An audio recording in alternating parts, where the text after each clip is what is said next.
Hello and welcome to the Huddersfield Town Preview Show on HTTV, sponsored by Sportsbroker. I'm pleased this afternoon to be joined by club ambassador and legend Andy Booth and legendary former manager Peter Jackson. How are you two both doing this afternoon? Yeah, good, thanks. Really good. Yeah, brilliant, Raj. Thank you. Excellent. Boovie, we're a day out from Luton away in the first leg. We'll talk about both legs in tandem because there's not going to be any time really between to speak about the other one playing Friday, Monday. How are you feeling ahead of this one? Because we've been in incredible form to end the season. To finish third, we've won, 6 from 7 and only drawn the other. How have you, seen this last run into the playoffs? Unbelievable, and it's been an absolute fantastic season. You never thought beginning of the season we'd be in this position. And do you know what? We've been talking about it, but as an Huddersfield Town fan for so long, obviously I played for them, but I've still got the Huddersfield Town fan in me when I was 11-year-old, and my parents and obviously all my family were Huddersfield fan. So we don't go into playoffs and finals feeling this positive, and I always think something's going to go wrong. But as you said, with a form team, we've been unbelievable this season. We're playing some great stuff. Carlos is coaching, and he'll have been working his socks off to get the right formation, to get the right tactics against Luton. And I'm going tomorrow night and then Monday thinking we've got a great chance, and it worries me. And I go out everywhere and people are talking about Wembley, and thinking, and I can't help myself either. I'm thinking we've got a hell of a chance, and that's down to the coaching staff and the players. They've been unbelievable. And you know what?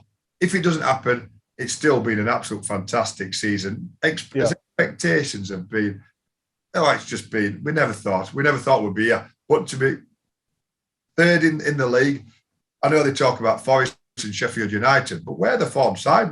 We finished highest above anybody. We've got Luton, and no disrespect to Luton, in a 2-legged playoff semi-final, which if you'd have asked anybody who'd you'd like to play, everybody would say Luton. So we've got a hell of a chance, and I'm looking forward to it, and I'm absolutely buzzing because I think we've got a great chance. Yeah, they're a great team, Luton, and we'll come on to them because we can't dismiss them at all because they're having absolutely brilliant this season, and especially at Kenilworth Road, we only managed to get a 0-0 there. But Peter, for you obviously come to the home games more often than not and do the hospitality and tell your tales up there. How have you seen this season for Town? Because much like Boovie, was it a case where at the start of the year you couldn't have seen this finish coming, a run into the playoffs, a third place finish? Yeah, I think Boovie summed it up really well there. I mean, you look at the end of last season as well, to finish in the bottom 6 where expectations are really high. We set the season off, we got battered at home by Bournemouth, Fulham, we got beat 5-1. And Fulham. I left the stadium that night thinking, well, I fear the worst. But you look, and the improvement that has been from last season to this season is absolutely incredible. And I can't praise Carlos, the manager, and his coaching staff, and everybody at the club really. The improvement has been outstanding. To go from to get relegated to be one of the best sides in the division, we finished 6 points behind Bournemouth, and to finish 6 points behind Bournemouth in second spot, that's a fantastic achievement. But going back to the playoffs, I remember I played in one of the first playoff games at the Old Leeds Road. We played Peterborough. I think we drew down at Peterborough and we got beat at Leeds Road. But we finished in third. Peterborough finished in 6th. The last game of the season, they scored the last kick of the game, scraped into the playoffs. We were about 18 points in front of them. And they went on to Wembley and actually went up that season. So the players are unpredictable. But, the two unfancied sides, Huddersfield and Hull, are the two unfancied sides in the division. So for them to get there at this stage is of great credit to both managers, really. Because you look at Luton, 2014, they were in the National League, so they've had an incredible rise as well. So, but I think it's got to be a difficult game for them over both sides. It's not going to be easy. Everybody's maybe getting carried away, but they're a dangerous side, Luton. And on the day they can beat anybody, on our day we can beat anybody. Yeah, that's it. It's interesting the difference between the player's perspective and the manager's perspective. The manager's trying to keep it, calm down, don't get ahead of yourself. Whereas Booby's like, rubbing his hands together. Is that how it was when you two were in the dressing room together? Were you having to keep reins on Booby, Jacko? Yeah. When Booby's been there, I've been there as a player and a manager. Once you get into the playoffs, it's the most nerve-wracking thing you could go through, honestly, to stand on that touchline as a manager. And I remember at Barnsley to go from the first division to the championship, and we should have gone up that season. And we went to Barnsley, we won 1-0, and we hit the bar and post 3 or 4 times, and we should have come away 4-0 winners. Anticipation was good coming back to our stadium, and we got beat and we got knocked out. But the feeling of that you get as a manager and a player playing in the playoffs, how nervous you do get in terms, it's like 46 games wrapped into 2 games and then one off game at Wembley. And it is so nerve-wracking. As a manager stood there on the touchline, unless you've ever been there, you don't realise what it's like. It's good and it can be absolutely awful. Is it the same for you as a player, Boover? Yeah, definitely. I was just saying the Gaffer, that Barnsley game, it still hurts us now, doesn't it? We've talked about it a few times. We got it won. We'd beaten Barnsley at Oakwell, and all we had to do was perform that second leg, and we never turned up. I don't know if that was because we were over optimistic and thought we're looking more ahead of ourselves. And like we were only talking a couple of weeks ago about it, weren't we? And it is so frustrating. We should have got through then, and we'd have beaten. I can't remember. I think it might have been Swansea. We'd have beaten Swansea. Yeah, we'd have beaten them. No doubts about it. And obviously we've been lucky enough to go to a few playoffs. Brentford, obviously the first time. I know Gaffer said when he played in that Peterborough one, where again we were expecting to beat Peterborough, which we didn't. We played Brentford down at Brentford the first time, and obviously beat them. I did it again, and we lost to them, and it hurts. This semi-final. Luckily, I've not lost in the final, but in the semi-finals, it's like Gaffer said, it's two games with all your season, and your holidays and everything. It affects you over the summer period. When you look back and you've been knocked out of a playoff game or beaten in your final, it affects your summer. It really does. Affects you.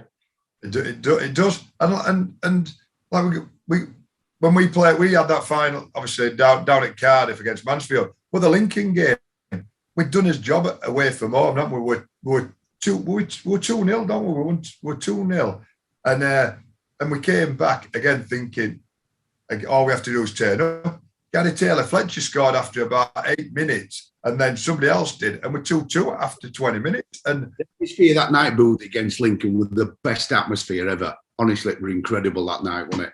We pulled it back. It won in the end as a player, and probably must be worse as a manager. Well, at least we can affect on the pitch. But we're just thinking, let's stroll through it, let's get in, let's think. With Butchers chip away, haven't we? That's what we're talking about. And you don't mean to, but it just happens. And we're 2-0 down after 20 minutes. Stadium's quiet. All fans are absolutely panicking. Players are panicking. Gaffer stood there. It must have been terrible for you. But what's the difference between obviously you two have had negative playoff experiences and positive ones? What's the difference between the positive ones and the negative ones? How did you come through the positive ones together? Was there a different mentality? Was there a more togetherness? Was it Jacko? Did you set the side up better? What was the difference between all of it, or was it a combination of all of that? Combination of all, and you need that little bit of luck as well in the playoffs. I remember we were talking about the Mansfield game with 30 seconds to go. Mansfield scored, but it was deemed to go out for a goal kick, but we couldn't see that. We thought we got beat, and that was literally the last kick of the game. And so we had that little bit of fortune. And then it went to penalties, and we won on penalties. But it is nerve-wracking. No matter how you plan it and how well it goes, you just need that little bit of luck as well on your side to go on and win it. But we deserved to go up that season anyway. We had such a young side. And like I say, we deserve to win it. We're one of the highlights of my career as a footballer and a manager. That day at Cardiff will never be forgotten. Boovy, you had a couple of promotions and things like that. What was it for you? Was there an overwhelming sort of emotion over both of them that sort of stood out to you as being, this is the reason why we've gone up, or this is how we've come through this experience? Not really. It's just once you get, like I did it at Wembley, won at Wembley and at Cardiff, and it's just a sense of relief. It's like we've done it, and I can remember both times. And I used to love a bath. I'd always have a bath, and I'd get young lads to go me a bath and all that. Brookie, get Brookie in your bath. I've been running Brookie's bath, one and now. Keep remember they've now been in Premier League, but and I remember just laid in bath with a pint of lager and a slice of pizza. God knows where pizzas came from, and it was like just laying back. Thank God we've done it, because, like Gaffer said, the pressure is unbelievable on all four teams, and it's just like, thank God we've done it. It's not one game; it's 40 you've done to get promoted, and it takes a lot of toll on your body, obviously. But yeah, I'd just say it's mainly relief, and you just can't believe it's happened. It's a fantastic way to get through. If you're going to get promoted, it's an unbelievable, the best way. But yeah, as a player, like, hopefully whatever happens in these next two games, you'll say, well, it'll be all they'll think about then. They've got one more game. They won't even celebrate or anything. The job's not done. Friday and Monday, hopefully we can carry on a season. But it does. The players, we're looking forward to it. But it's nerve-wracking. It's horrendous. I love playing football. I've been lucky to play so many games, but the playoff games are nothing like it. It's great for the fans and great for the neutrals, but as players and probably worse as a manager, what's riding on it is frightening.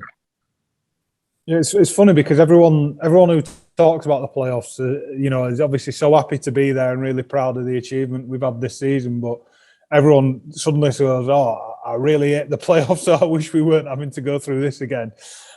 Jacko, with the pressure that Boovy touched on, this team's done really well when it has come under pressure. When we've been in those environments where people might expect us to buckle a little bit, or nerves to kick in. We've been to huge stadiums this year and won. We went to Riverside and won for the first time, to City Ground, to Bramall Lane. Carlos said in his press conference this morning, just about the only place we haven't been and won on the road was against Luton. Does that stand us in good stead, the fact that this team is so together? They're clearly a great bunch of lads who are playing for each other and have a manager who's obviously got his head screwed on as well. Is that atmosphere around the place something that will stand them in good stead over what's going to be a really, pressurised situation? Yeah, you look at teams that do well. They always have to have a good team spirit and a belief that they can win games. And I think that's been installed mainly this season, building up from last season. But you need a spirit within a club and a team and a group of players like they've got to go an environment like Kenilworth Road, which is quite intimidating. It's not the biggest ground, it's not the best ground, but it's an intimidating ground to go and play football. So they'll know what to expect. But if they show that togetherness that they've done all season, and that's the thing that I like about this current group of players, they believe and care about the club. I think a few seasons, players have just turned up and gone through the motions. These a group of hungry players that want to do well for Huddersfield, and you can see that, and the supporters can relate to players. If might not have the best side, but they want teams and players to turn up and work hard and play for the club. If they get beat, they walk off, but they've had a go. And this team certainly do that. They've got this confidence and self-belief in each other that can go on and hopefully can lead them to promotion. But as I say, the spirit's excellent. Is there anyone in particular that stands out to you, Jacko? Is there anyone when you're watching that you fancy? I wish I had him in my side. A few of them, actually. People, when we signed Danny Ward, people were saying, what we're signing Danny Ward for? Danny Ward's been unbelievable. But if I had to pick a player of the season, I would pick, you pick one, Boo, then I'll pick one, but don't pick mine. I would pick Tom Lees. I just think Tom Lees, there's a few of them, there's Nichols, I think Toffolo and Ward, but I think Tom Lees, for a free transfer signing, like most of them are, to come inside and do what he's done. He never wins man of the match, but he's always constant, 8, 7 or 8 every game. And he goes under the radar a little bit. So I really like Tom Lees. I like my centre-backs. Obviously, I played centre-back. Matt Pearson's done well. Yeah. But if I had to be between the goalkeeper, Nichols, and Tom Lees, I think he's been outstanding. Boothie? Do you know what, Gaffer? And I'm not just saying this. And I didn't know who you'd say, but I was going to say Tom Lees as well. I'd have said Tom Lees because, Lee Nichols, Sorba Thomas, Lewis O'Brien, Toffolo, Levi Colwell, John Russell, they're the ones who get named. I'm Matty Pearson, but nobody ever mentions Tom Lees. And he's played, has he been an ever-present? He's not missed many games and he's been there and nobody ever talks about him. But his name's probably the first on the sheet. You can rely on him, like you said. He's a 7 or 8 every week, and he puts his head in, he puts his foot in. He's not an old-fashioned centre half, but he's a great professional. And I think when he's not there, we'd miss him. So, like I said, to have him on a free transfer, what a great signing, and he's all the rest that we've bought great seasons. But Tom Lees has been unbelievable. Yeah, you know him as a person, but I look at someone like John Russell as well. He's done incredibly, hasn't he? Really, really well. You think, you look at him, he's a good midfield player. He's got everything about him. He's over 6 foot. He's big, he's strong, but his balance and his control of the ball and his passing, he's just been incredible, really. But we could talk about each individual player like that, can't we? And that's why we are in the players, because everyone has given 100% and they're there by right. You know, Gaffer, they're honest players, aren't they? They're all honest, and that's what you want as a manager. You want to know you've got 14, 15 lads who are going to go out there and give 100%. Yeah, correct.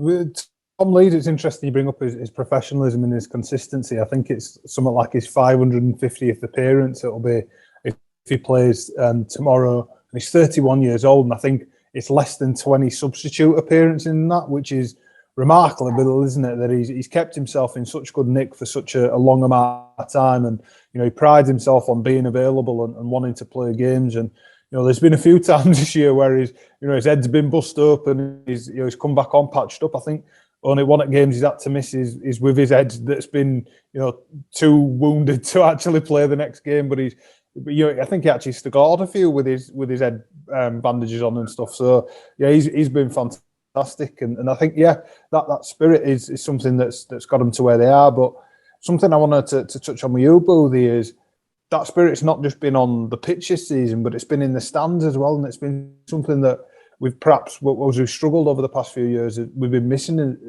as a club. But this almost better than anyone working in the department you do and doing your job as the ambassador and being in the community. The mood around the club, and not just internally, but externally, everyone who's turning up, we've seen the stands are getting fuller and fuller, and the game on Monday, this close to being sold out already. There's 1 or 2 seats left. It's fantastic to see, isn't it? Yeah, it is, and it feels like that buzzing around, like you said, in the community, in the town, and it's amazing when you have a team that's doing well, and the effect it has. But I think we've got his club back, haven't we? And there's nobody's fault. I think they've obviously the 2 years in the Premier League. You've had COVID, a couple of bad years. It's been just everything on top of each other. So the club needed a season like this, especially like we said, beginning of the season after Fulham, and then we played Preston. You're thinking, my God, this could be a tough season. It could be a relegation battle. But what they've done, and fans have enjoyed it. They're enjoying, whatever happens in these next few weeks. But it's been a hell of a season, and I'm going out everywhere, and everybody's back to talk. Dean obviously is back at the club, which makes a massive difference. It's all about the community, all about the Huddersfield people, everybody being part of the club, and it just feels like we're getting the club that has been over the last 10 years back. And like I said, it's nobody's fault. It's just circumstances. But yeah, there's a real good feel in the area, and everybody's talking about it. And like you say, they're coming to the games to watch us, because we're playing entertaining football, we're scoring goals, and we're seeing honest lads giving 100%, and that's all the Huddersfield folk want. Boothie, you know you should be? You should be MP for Huddersfield. I'd vote for you. Would you? At least I'll have one vote. Well, you know what? Could we have loads of votes? Go MP. Booth and Jacko running for mayor. Is that what you do? You be MP and I'll be mayor. You were brilliant, that Boothie. Worryingly, I think you two would actually get a few votes between the two of you as well. But something I wanted to ask you about, Peter, is that Carlos has done such a great job this year, and your manager on the head coach. It'd be great to get your perspective on that, because you mentioned last season and that it's such a big learning curve, and having to perform in front of empty stadiums, which has probably made a big difference, having the crowd back in and everything. But the amount of learning he's done for a 38-year-old to be doing what he's doing, and a lack of experience, but also having enough experience to draw and learn on things and improve as the years go on. Because one thing that I think has perhaps been missed with Town is we're getting better the more we play. Like this last 7 games that we've had, we've been to Coventry and we've been to Borough and we've won, and we've had great performances at home against people. And it's not as if we've just put it together that we had that 17-game unbeaten run around Christmas, New Year that went into March, and it's not just that being the backbone of our season. They've managed to do it again. What's your view on the management and the coaching in general been this year? Been really good, but it was a big learning curve. I think, like you said, in his first year at the club, but he's got really good staff around him, and that's a big thing for Carlos. Is the staff that he's got with him. They're all keen, but they all want to learn. Now I spoke with Danny Schofield and the Ginger Pelly, John Worthington. He's got good staff around him, and he's got people that want to learn and want to improve themselves, and that rubs off onto the players. You can see how keen and he is in the cause to build a better side. Is Carlos? He wants to learn. He's young. He's only been in management 18 months now, so he'll go on and become a really, really good manager. Will Carlos? But he has had the time in his first season as well. You look at this when he appointed him, maybe under a little bit of pressure after 12 months of finishing when they should be in the players' positions. They're looking in the bottom 6, bottom 5 of that division. That in his first season, a lot of managers want to survive that. So you hold your hands up to the people behind the scenes and say, well done on keeping faith with him, because it takes time to build a club like he's building, and you have to have time and patience. Luckily, he's getting results. Not managers. A lot of managers don't get that time. They don't get them results to improve a club, because you lose 5 or 6 in the trot as a manager now, bump, you're out of a job. Carlos has been there. He's got the faith and backing of all the staff behind the scenes. With Dean back on board now, the club will only move forward, and I'm delighted for him. Really, I'm delighted for him, because he's got time. He's had time. Yeah, he works really well with Lee Bromby, who we've spoken to on the show before as well. Who's behind those those signings like Tom Lees and things. The day, Lee, because I tried to sign Lee Bromby when he got released by Sheffield Wednesday, I think, and he came with that playoff game against Lincoln, and I tried to sign Lee. And I was going to sign him on return from my holiday, but Warnock stepped in and signed him. I'll never forget Lee for that. But Lee Bromby, he's done an amazing job. And, you know, people forget behind the scenes, obviously Carlos, and he's the figure of the club, you know, but the amount of work that goes on behind the scenes, you know what it's like, guys, how people work so hard in the shop, in the ticket office. There's so many people behind the scenes that you never think about. And probably Lee Bromby don't get the credit that he deserves. You know, everybody's about Carlos, and Carlos said, you know, Lee Bromby must take credit as well at some stage of his signings, recruitment. You know, he's a cool guy. He goes to the same hairdressers as I do, so it must be cool. Bovey, something that's worth picking up on is that, you know, all that hard work that goes into it, all these conversations we're having, they'll be having the same conversations at Luton. They'll be having the same, you know, feelings of confidence. They've just pipped in at sixth when they'd been beaten heavily by Fulham, and they thought that maybe they hadn't. They've almost got no pressure on them because nobody's expecting them to do anything. It's sort of similar to how we might have felt in 2016-17, and we know how dangerous that can be because the shoe's been on the other foot for us. Is it important that we deal with them and we treat them as seriously as we would anyone else? And that's just as a fan base, because the football inside of it, we know how Carlos operates. He won't be taking them for granted one iota. He'll have been doing his homework more than anyone on them, and the lads will be, feeding off his advice there. But is it important that we as supporters and people around the club keep our feet on the ground a little bit and make sure we get to these two games first? That's going to be the longest question I've ever been asked, Raj. Sorry. I think you've even answered it. I don't even think I need to speak on that. But yeah, no, you're right. They'll be sat there and they'll be confident. They've got no pressure whatsoever. They finished in sixth. Before last Saturday, they'll have been looking over the shoulders with Middlesbrough and Millwall and said, hopefully we can get into the playoffs. But tell you what, it's a difficult place to go. It's Kenilworth Road. It's a horrible. I never used to like playing down there. The one side where there's only boxes and dugouts, and then box people are horrendous. If they say to you as your manager and coaching staff, and the subs warming up, and it's not a nice place to go. So it's going to be tough, and they'll be thinking we get a good result down there. We go back to Huddersfield, and anything can happen. We've mentioned it. We mentioned the Peterborough one where they want favourites. We've not been favourites, and like you said in 2017, and got through it. It happens. All four teams have got exactly the same chance as each other. And going back to Carlos, we'll be prepared, and he'll get them lads prepared.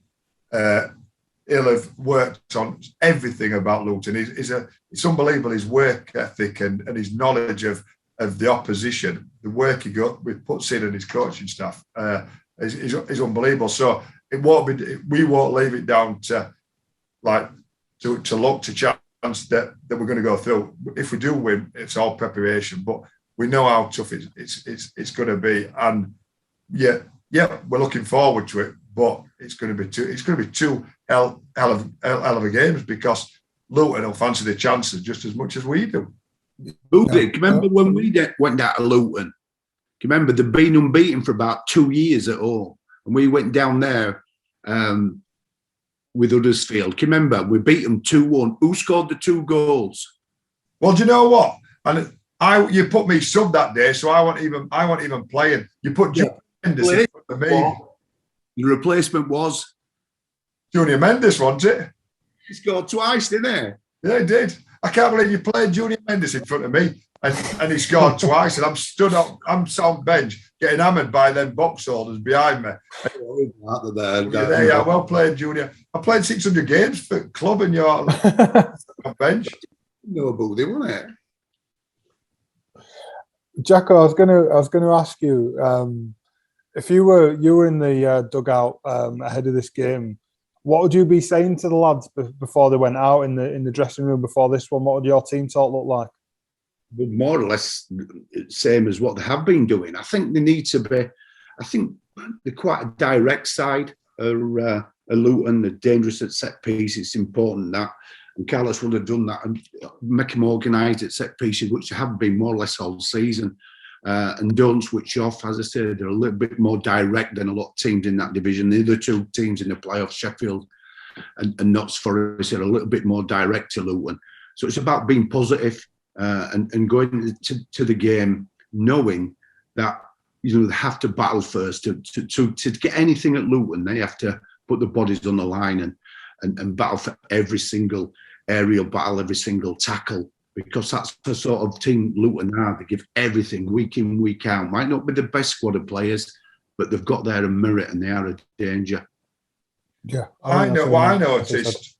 Sorry, Reg, I noticed, especially Luton up here, they're a professional side, aren't they? They try and get in your faces, they try and get under your skin, they try and wind you up. So our lads are not going to bite at that. We can't afford anybody getting sent off in any, either of the legs. That's what they'll be looking for as well. They're a good side, but they're clever as well. They'll be always at the referee wanting decisions and that. So we've got to be strong, mentally strong, physically strong, and as a team we've got to be together and make sure we don't fall for their tactics.